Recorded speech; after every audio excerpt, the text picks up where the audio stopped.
देखते हैं third decimal fraction. तो पहले बेसिक फार्मूला देख लेता है। A plus B into A minus B equal to क्या होता है, A square plus minus B square.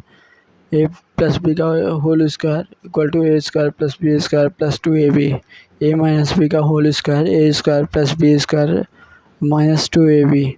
A cube plus B cube equal to A plus B into A square minus A b plus B square. A cube minus b cube equal to a minus b into A square a b plus B square.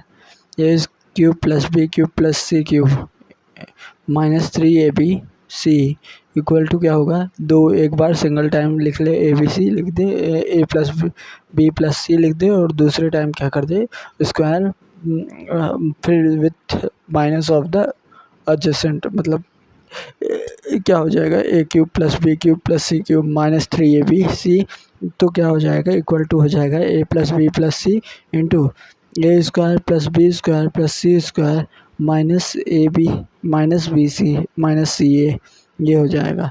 One अगर A plus B plus C equal to 0 रहे तो A square plus A cube plus B cube plus C cube equal to रहता है 3abc के equal रहता है। हम देखते हैं कुछ एग्जांपल इस टॉपिक, इसके हम बहुत सारे टॉपिक नहीं करेंगे, ओनली बेसिक देखेंगे उसको।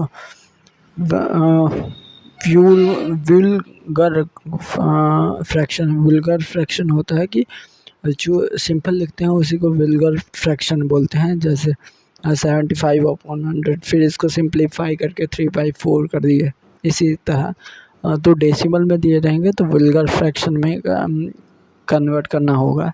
ठीक, एक्सप्रेशन ऑफ द वुल्गर फ्रैक्शन अगर दिया है डेसिमल में 0.7 बार तो इसका कैसे करेंगे, 0.17 बार दिया है तो बार किसके ऊपर लगा है 7 के ऊपर, तो 0.1 लिखे 0.17 लिखेंगे, माइनस कर देंगे बार के अलावा जो भी सामने है, तो माइनस क्या कर देंगे डेसिमल के पहले तक 1.7 क्या 17 माइनस 1 डिवाइडेड बाय 19। ठीक है, डिवाइडेड बाय 90 क्यों, क्योंकि एक के ऊपर बार लगा था इसलिए। अगर लिखा है 0.1254 के ऊपर बार लगा है तो क्या लिखेगा 1254 फिर माइनस करेगा 12 को, क्योंकि इन दोनों पे बार नहीं लगा है और 2 नंबर पे बार लगा था इसलिए डिवाइडेड करेगा 99 हाँ फिर 00 जितने के ऊपर बार लगा है उतने बार 99 आएगा और फिर उसके बाद 00 आएगा।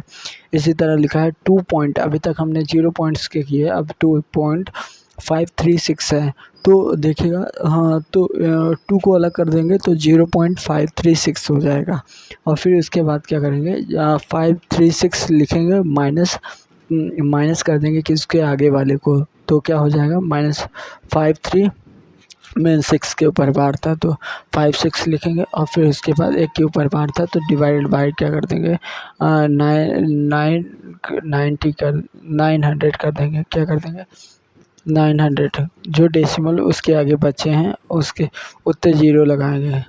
दैट मीन्स इसके आगे कितने थे 53 बचा था बार के पहले तो 9 लिखे 9 उतने लिखेंगे जितने के ऊपर बार है और 0 उतने लगाएंगे जितने फ्रैक्शन के बाद आ रहा है क्वेश्चन। जैसे इसमें 536 के ऊपर बार था तो 2 फ्रैक्शन के बाद 6 आ रहा है तो इसीलिए 0 1 लिखेंगे और 9 1 क्यों लिखे, क्योंकि एक ही के ऊपर बार लगा था इसलिए।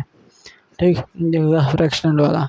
अब आता है कि 26 क्वेश्चन देख ले कि कोई 5 फिर डिजिट मिसिंग बता देगा और फिर एक इक्वेशन दे देगा, मतलब एक इक्वेशन दिया है उसमें बोला है एक डिजिट मिसिंग है तो बताओ डिजिट क्या है, सिंपली एडिशन मल्टीप्लिकेशन का ही है।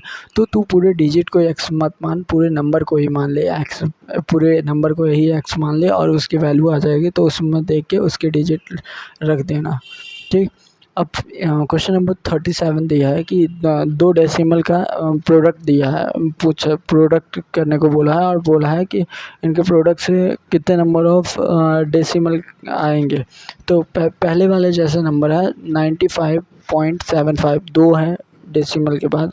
इसी तरह दूसरे वाले में क्या है देखेगा तो 02554 मतलब 5 है, तो 2 इंटू 5 10 जीरो आएंगे। लेकिन इसमें क्या है कि देखेगा कि लास्ट में 5 है 7 5 और उसमें क्या है 4, तो एक ज़ीरो आएगा। उसके कारण से क्या हो जाएगा 2 इंटू अभी तो जो था 2 इंटू 5 किए थे ना, तो कितने हो जाएंगे, एक घट जाएगा 9 ज़ीरो आएगा।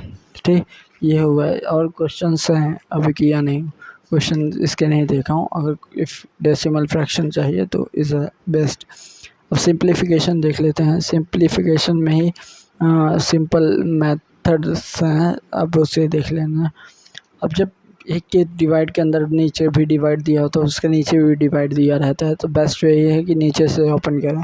एग्ज़ाम्पल नंबर 11 है, तो बेस्ट वे है क्या, उसको नीचे से ओपन करो और उसके बाद आंसर दो। सिंप्लीफिकेशन के भी एग्ज़ाम्पल नहीं किया हूँ, यही है बेस्ट ऑपरेशन। और अब आते हैं नेक्स्ट में।